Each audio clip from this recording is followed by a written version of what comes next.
singing feels way more vulnerable than like I think any other form of performance for me, because it is you, and it's a very core part of you, and there's also nothing to hide behind. Welcome to the Red, Green, Blue podcast. So here we are with Stefania Barr on the RGB podcast. Please remember to like and subscribe. Stefania is probably one of the most creative people I know. She is a lead singer of a band that is very popular, as well as she's been a lead actor in a number of independent films and been in some Hollywood level stuff productions. So if you know anything about acting, that's like puts her in the top 1% of actors. Like virtually nobody does that. And she's young, so hopefully she'll be the lead and married to your Hollywood stuff sometime. Could happen. That would be the hope. That would be the dream. So first of all, let's talk about Horizon. She was in Horizon, An American Saga, Chapter 2, and it hasn't been released yet. No, it is not. So we're going to have to be a little limited in what we can talk about it. But what is the experience of being in like a major project with Kevin Costner, like everything going for it, and being an independent film production? Yeah. First and foremost, I would call the experience affirming. Well, you're like, oh my goodness, this is it. This is the dream. I'm here. This is it. Yeah. Yeah. And I mean, I'm really lucky. I've had a lot of wonderful opportunities and experiences throughout my career. My very first project was like a Disney Channel movie. So, wow. What movie was it? It's called Right on Track. Right on Track. Right on Track. I played a young Brie Larson in that movie. Oh, neat. Which, I was 6 or 7 years old doing that. So and then indies and everything in between. But to be very specifically cast and chosen by an Oscar-winning director. More than that, Kevin Costner is like a special breed of actor director. Oh, he's actor, director, producer, entrepreneur. He's legendary. He controls the medium like few people do. He does. And ultimately, I mean, what a dream, because he does exactly what I want to do. Yeah. The acting, directing thing, doing that in tandem, producing and creating his own projects, writing his own projects, really being the ultimate creator and the purveyor of a story beyond just, being cast in something, which is lovely, but I've got a lot more in me than just that. Yeah. So what a dream to work with somebody who's doing exactly the thing that I aspire to. Mm-hmm. Stepping onto that set, it was just like, I mean, every actor's dream come true. It felt like walking into Hollywood history. I felt like I was on a John Wayne film. It's all the horses and Yeah. carriages and oh, yeah. cowboys and Indians, and this set that's just absolutely stunning. This whole world that's been built out, and it was just stepping into the past, both the living past of humanity in the American West, and also the past of this industry that I love, this film industry, and 6 camera setups and a massive crew, and just the most, I don't know, loving, spirited environment I think I've ever been on. Yeah. It was so hot, it was so dusty, it was so dirty. And everybody could not have been happier to be there. Oh, yeah. Everyone's living the dream at that. Even Kevin Costner, it's a big deal for him even, He was a kid in a candy shop. Yeah. That was really the experience I had with him. He was so just thrilled with every possibility that was happening on set. I don't know if I've ever worked with a director that was more just like childlike wonder and amazement to be doing what he was doing in that moment.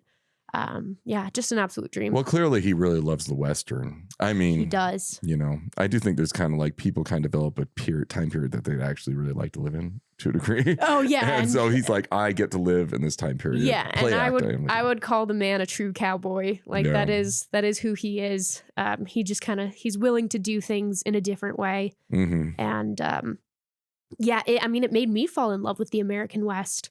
I think for whatever reason, I've always kind of glossed over the history of the American West. Or even growing up in Utah, we just take it for granted. Growing up in Utah. You hear it all the time. You're like, whatever, the pioneers, whatever. Yeah. So really digging into it. And I read so many books and like really tried to comprehend the experience of being a woman in the American West before the railroads connected.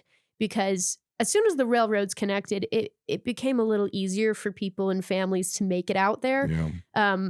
But again, especially during the, between 1830 and 1865 or so, all of the women who were out there had to endure some pretty treacherous living to just be there. I mean, everyone, but especially women. Oh, yeah. So yeah, being a part of Horizon helped me really connect with my humanity in a whole new way, and really helped me connect with Utah and this beautiful place that I live, and like the impressiveness of choosing to live here and settle here, and also the horrors and the sadness that came along with all of that, and white people moving west and what that did to the natives of this land. Yeah, that's something he deals about. I've seen the first one, and yeah, it's interesting how he handles it. It's different than most contemporary westerns, but at the same time, it's not like the John Wayne westerns. Yeah. Well, and I think what's really cool to me about Horizon as a story, as a grand piece, which I can't wait for people to see the fullness of the story, because I think it's going to have such impact as a collection, as a collective. Yeah. But what's really beautiful to me about it is the fact that the West is the main character. Ensemble movies are really hard for people to pull off. Oh yeah. And if you watch Horizon knowing that he's not painting a portrait, he's painting a landscape. Yeah. And it's every single detail, and it's the stream, and it's the mountains, and you have to step back to be able to really view the majesty of a landscape. And it's beautiful to be a small part of an image like that. Yeah, no. And it's interesting. Like the first one, it really sets everything up, and I'm excited for the second one because you're kind of like, you feel like you're just kind of getting going. You're like, what? It's over? Yes. Yeah. Second movie, I can't say too much, of course, but I really, really enjoyed how we got to dig in a little deeper in the second film. Yeah, no, it's neat. It's interesting that I think some other series that have gone before have opened it up to do a more expansive storytelling, and you can have more characters, like Game of Thrones and stuff. Yes, so, yes. Yeah, no, it's interesting. It's certainly one of the most ambitious Westerns ever made, I really feel. Absolutely. Yeah. And it was one of the coolest experiences of my life. Quentin Tarantino showed up to the Santa Barbara premiere of Horizon just for fun. No, he's a big Kevin Costner fan. He's a big Kevin Costner fan, and he's a big Western fan. Yeah. And it was really cool to, for one thing, just meet the man. Yeah, you got to go to premiere. I mean, how did you get to go to the premiere? A lot of phone calls. So you called. You're like, hey, I want to go. Hey, I want to go. Oh, yeah. Well, and that's something that I think people don't realize. Nobody's going to do this for you. And even when you have the right team around you, it's still just so much pushing and calling and effort and making the right connections and making the right friendships. And just not being afraid to say, excuse me, I would like this opportunity. Because especially as actors, I think we can fall into a very passive route. Yeah. And wait for the audition to come through our email, wait for somebody to choose us. Yeah. And as an actor filmmaker, especially as somebody who directs, who first ADs. Oh, I forgot to mention intro. You do a lot of things. I you do work everything. behind the camera as much as you work in front. Yeah. And working behind the camera has really helped me as an actor take charge of my acting career, because I've realized nobody is going to do this for me. If I want it to happen, I have to do it myself.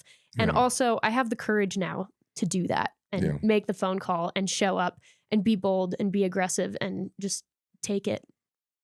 Yeah, yeah. Well, I mean, also, I think actors, they don't realize how much work goes into the thing. I mean, I really think that's the biggest thing. It's like for every hour you work, people will work 10 more hours.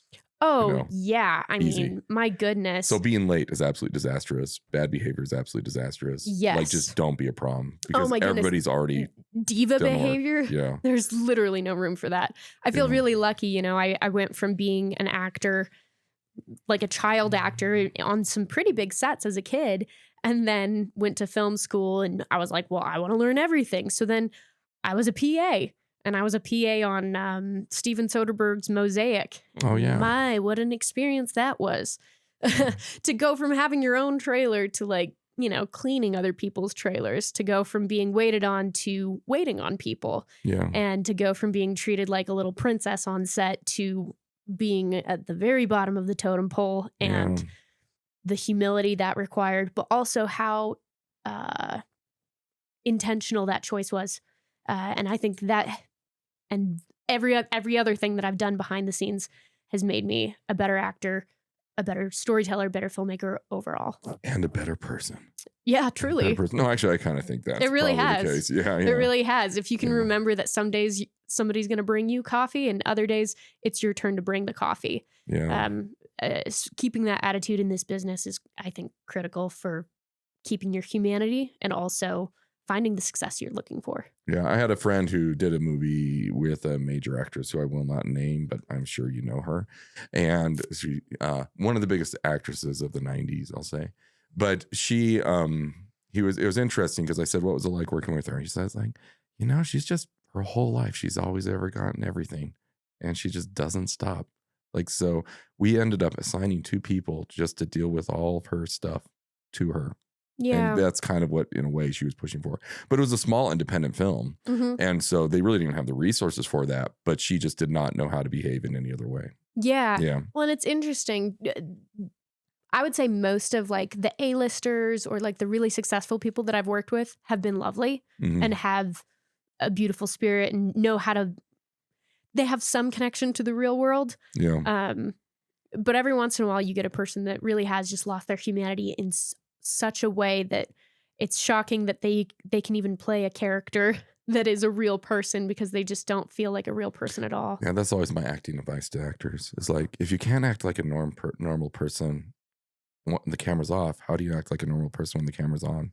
That's really good advice. I think that's completely valid. Yeah, because you meet some people and like, you don't act like anybody. Yeah. Like, I feel like I'm talking to a cartoon character, basically. Yeah, and sometimes, that can work for some people. Really, maybe they really are that way and then they're going to be a great character actor. But leaning into your own humanity, I think, is number one. Yeah, well, knowing thyself, I think, is the key thing for an actor. And the ones who really do well, like Tom Hanks, and last a long time and do a lot of different characters, is because they've delved into their own personality enough that they can draw every character out of the person who they are. Yeah, you can't shy away from yourself. You have to look at all the good things, the beautiful things, and especially the ugly things, the selfish things, the painful things, the parts that you don't want to address. And especially nowadays with social media and like, I feel like appearances, both physical and otherwise, are so critical. And people get so focused on that we do want to shy away from the parts that are ugly in all the different ways.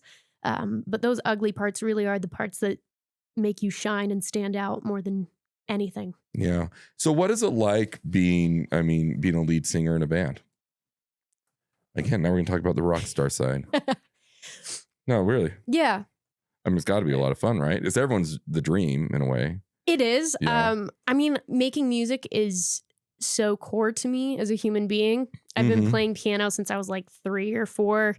I was homeschooled. I grew up in a really small town, did not have a lot to do. Where did you grow up? I grew up in Camas.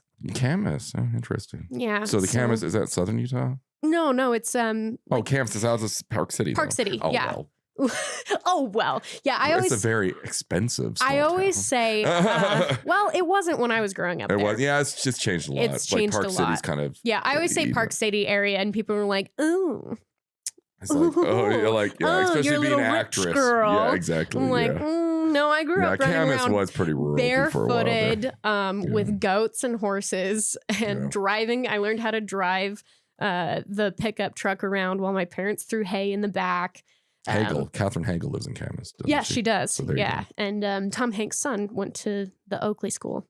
Interesting. But yeah, music is such a core part of me. I'm a multi-instrumentalist first. I learned how to play piano first. I learned how to play French horn and other brass instruments. I'm classically trained. Like, it's just part of who I am. And singing did not come very easily to me. That's always been a struggle, but it was a part of how I wanted to express musically. Yeah. So I've worked really, really hard at my voice to be confident with that. And so you don't feel singing came naturally to you? No, singing did not come naturally to me. Interesting. It's something I've worked really hard for. Music comes naturally to me. Songwriting comes naturally. And performance comes naturally. But the actual act of vulnerably using your voice in that way, it's always been quite scary for me. And I feel What's scary about it? singing feels way more vulnerable than like I think any other form of performance for me, because it is you, and it's a very core part of you, and there's also nothing to hide behind. Even when you're acting in a very vulnerable type role, you're hiding behind a character a little bit, or you're presenting differently. But as a singer, I don't know. For me, it feels really deeply vulnerable, and it feels like I'm expressing all the deepest parts of myself. Yeah. But it can also be a tool for a lot of fun. But yeah, when I'm with the band, when I'm on stage, really the joy for me so much is in the songwriting and being able to communicate messages through the music and perform that.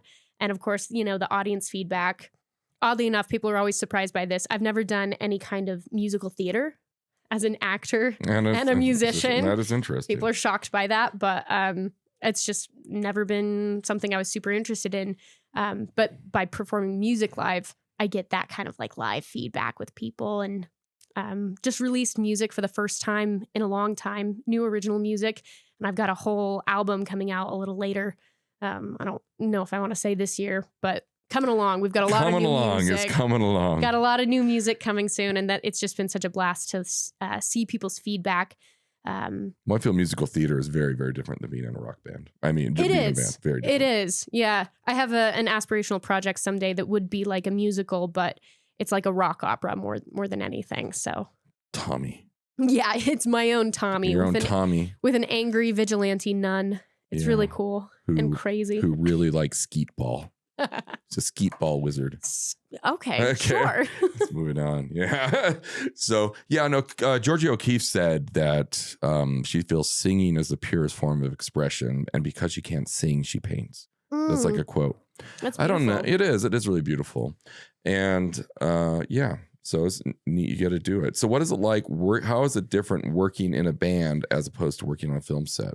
Because they're both collaborative mediums. They are, yeah. How are they different and how are they the same? Music, I mean, sometimes I'll write a song by myself in my bedroom and bring it to the band. And other times we write together. I would say film set experience and actually knowing how to run a film set has really improved our function and productivity in our band. You think rock and roll band and you think the rock and roll lifestyle and staying up late and partying and going crazy, and that's definitely not how I function in a rock band. That's a lot of work. Yeah, well, I take it very seriously. Yeah. I derive so much joy from creating productively, and so I kind of run my band, and I say I run it, but we run it together collectively. Like a production, and it's also worked really wonderfully that I do both things. I'm in both worlds because we aim to release a lot of music videos this year with all of our singles. And you're directing them or something. I did direct the most recent music video. The most recent one. Yeah, and did you write it and direct it? I did. Yeah, it was like my baby, my vision. What a blast! What a joy to direct your own music video to your own music. What fun. Yeah. And to have all these wonderful connections and an amazing network of filmmakers that I can call upon. I'm always happy to help other people with their productions, and they're happy to help me. And it's a really beautiful thing to work together on these projects. But to have the skill set and the tools to create the visuals for a musical world that I was also part of creating. It's just, I don't know how to describe the magic of that level of multi-layered storytelling. And to be directing and acting at the same time, again, that's what I love the most. It scratches both sides of my brain in just the right way. That creative and that logical functional side. I like to be a very balanced person. So there are a lot of similarities and there are a lot of differences in music versus production, but I am the same person in both worlds. So the way I like to run things being it's got to be fun. If we're not having fun, what are we doing? But also let's get to work. That's really my philosophy in literally every creative realm that I'm in. We're going to have so much fun and we're also going to get so much done, and both things are going to bring us joy. And I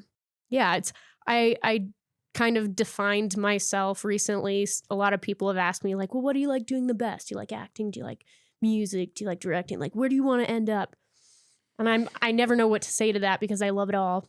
Mhm. So I'm defining myself at this moment as a multidisciplinary storyteller. Yeah. I love that for one thing because it makes me sound intelligent and pretentious, which obviously I am. But I really love it because it's the truth. Storytelling is the thing that I do, and it doesn't really matter what medium I choose. It could be any of the things.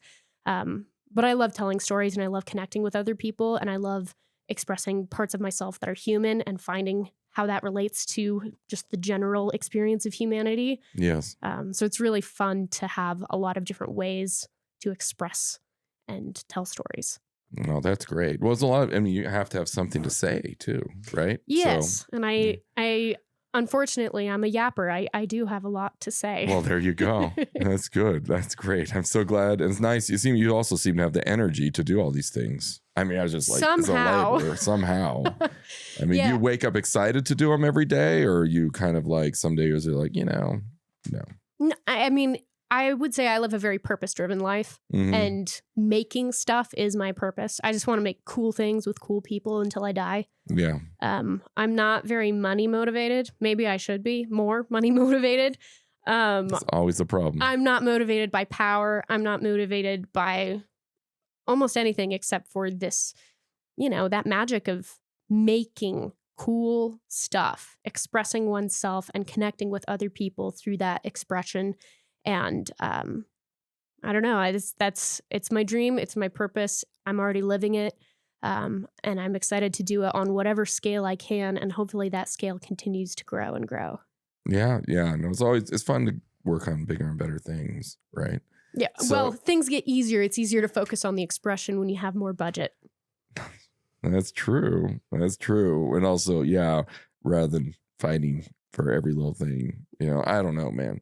Yeah, you can do it. Like we've had a guest here who made a movie. It was in Sundance and it was bought for $40,000. But when I think of that, I just think that's so exhausting.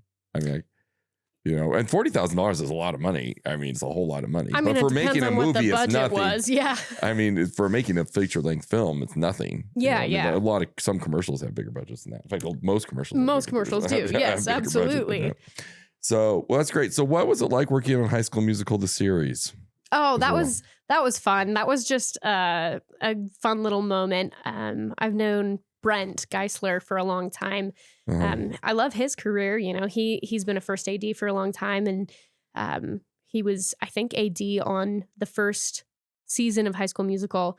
And then he started directing a lot of the episodes. So that's, again, a really cool journey because people don't always hop around in that way. No, so that doesn't ever happen, actually. Yeah. Going first AD to actual director. To actual director. But, Brent's that kind of guy. Brent's actually a big inspiration of mine for the way I first AD, because I would call first AD like my day job for the last 5 years. That's been, I think, what I've done the most of, specifically in the commercial realm, which is a really peculiar place to find yourself as a creative. Because the first AD is the bad guy. Yeah, it's the person on set that's running things. Yeah. And I never envisioned myself there. But Brent does it in a way that I mean, we do it in very different ways. But he's maybe the first AD that I met that I was like, you don't have to be the bad guy to run the set and to do it right, because he runs it in such a fun way. Okay. And I tend to do the same. I like to run my sets in a very fun way, like we're motivated with joy. But yeah, High School Musical, Brent literally just called me up.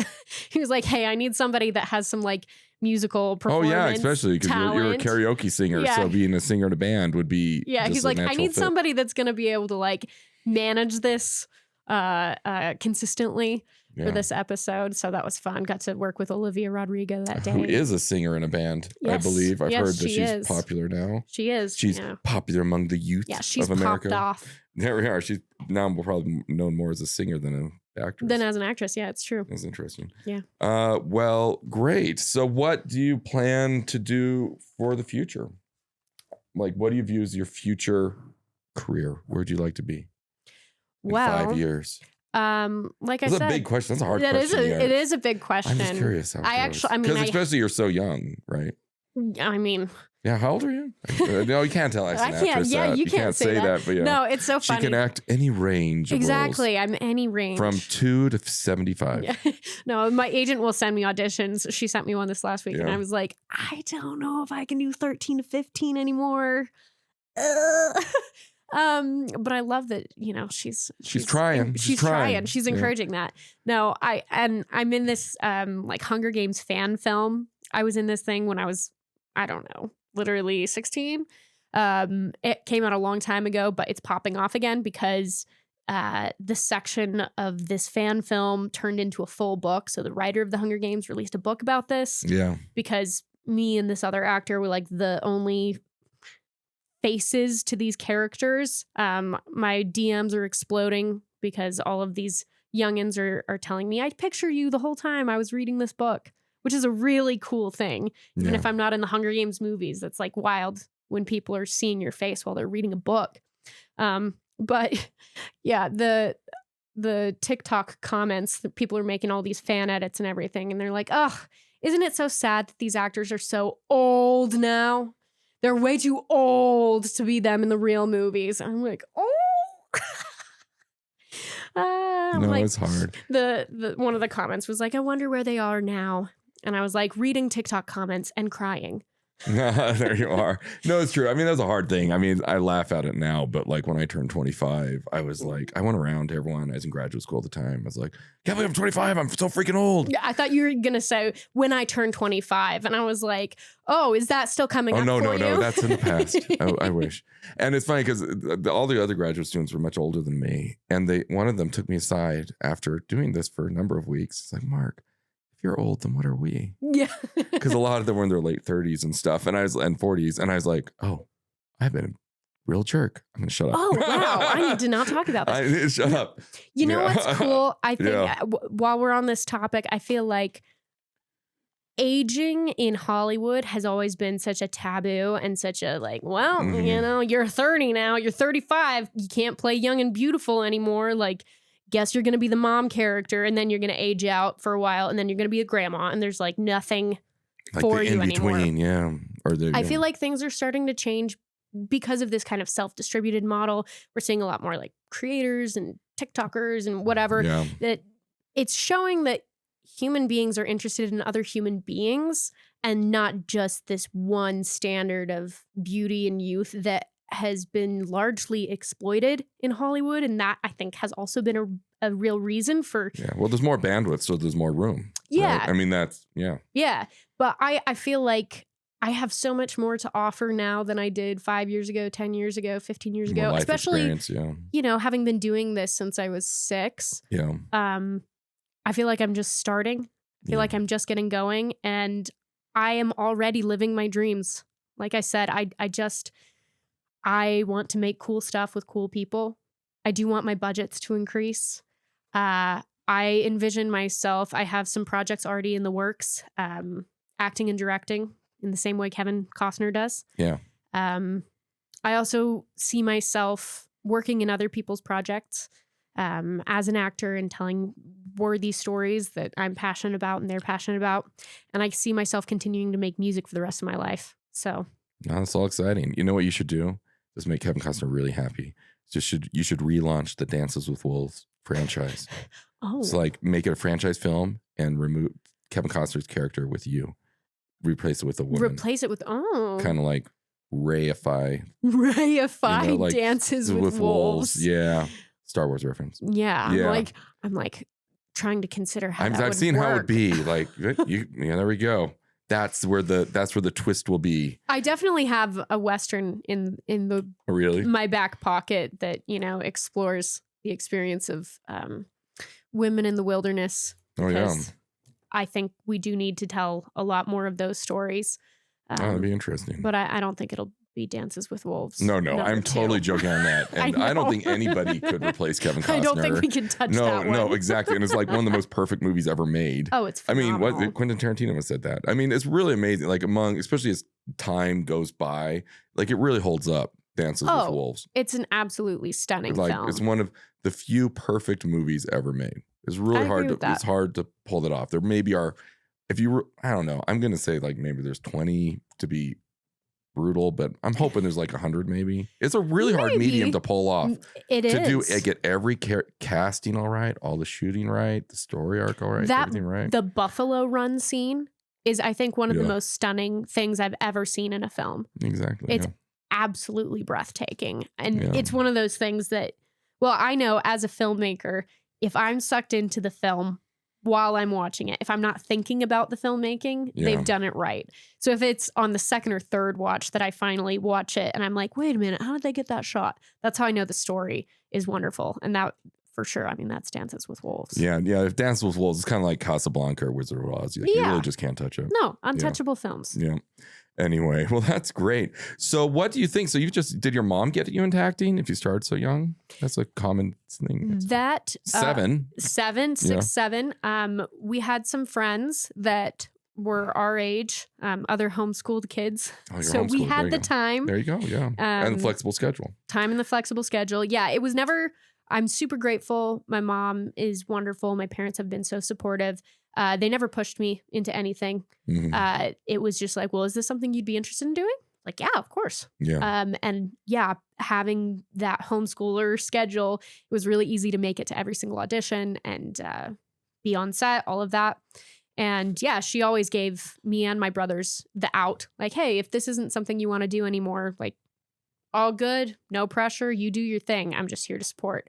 But it's just, yeah, I mean, I loved it from the very first day. It's pretend play. I think that's one of the beautiful things about being a child actor and then growing up and being an adult doing this, or maybe just in general.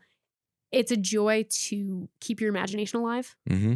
I think maybe that's why I do all the things I do. It's just to keep my own childlike wonder and amazement alive. Yeah. I love living with curiosity, and I love being able to approach situations in my life with more questions than I have answers to them. Yeah. And acting, music, storytelling, literature, all of that. It just keeps the fun alive. It helps me stay a kid. So maybe that's the real answer to all the questions. Professionally, I would just like to remain a child forever. No, that's good. And honestly, and that's the nice thing if you can. I mean, the trick with that, I think, in the creative arts is you hit a lot of hard bumps and you got to let them roll off, right? Yeah. You know? Yeah. And I feel really lucky in that I have been doing this for so long. And maybe it's, again, credit to my mom and the way she helped me manage the rejections from the beginning. My very first audition, oh my gosh, this casting director's not in town anymore, but I was always quite small for my age. I was like 6, auditioning for 6. Yeah. And I walk in the room and she looks at me and she's like, is she auditioning? And my mom was like, yes. She's like, well, we'll get through all the real, like, normal people first, and then we can maybe get to her. Oh, really? As a 6-year-old being... No, that's harsh, yeah. That was an extremely harsh way to respond to a kid on her very first audition. This. Yeah. Yeah, well, I mostly remember it because my mom has told me Your mom told you. Okay, there you are. Yeah, it wasn't like a scarring experience. Yeah. It was good for my mom because she was like, all right, well, that's how these people are going to be. So I've experienced, you walk in, you do your best, and that just is what it is. Lay it on the table and you walk away. Rejection doesn't faze me, I think, a lot because I've faced rejection for 23 years. Yeah, there you are. Yeah, you don't even notice it. I mean, that's why I feel like one rejection letter hurts. And so if you're careful about submitting or something, but if you're just submitting all the time, rejection just kind of becomes like background noise. Yeah, it's just like, this one didn't work out, but then you just remember the ones that worked out. Yeah. You never remember the rejections. Yeah. Well, and I think, again, because I'm so purpose-driven in what I'm doing, I know what I'm doing. I know where I'm headed. I know what I'm creating. And I know the life that I'm building for myself. Yeah. So if I don't get a role or if I don't fit into somebody else's universe, that's fine because I'm building my own universe around me. And every once in a while, something like the Horizon role will sweep in. And it's like this beautiful affirmation that, like, yes, what you're doing is right. Yes, you do fit into this world. Yes, all of the many years of hard work and rejections in this little moment, this little affirmation pay off. And it's a whisper to my soul that what I'm doing is the right thing for me. And I mean, I couldn't quit if I wanted to. That is a true statement with arts. And so I think we've had a great conversation, and thank you so much for coming. Again, like and subscribe to the RGB podcast. And this has been really nice talking with you, Stefania, and check her out. Check her band out. What is her band's name again? Shrink the Giant. Shrink the Giant. They're on YouTube and YouTube, Spotify, all the streaming services. Yeah. Yeah, it's really quality stuff. And Thank we can all look forward to seeing Horizon Chapter 2. Yes. Yes. And beyond. And beyond. Yes. Thanks for coming. Thank you so much for having me. Bye. All right, great.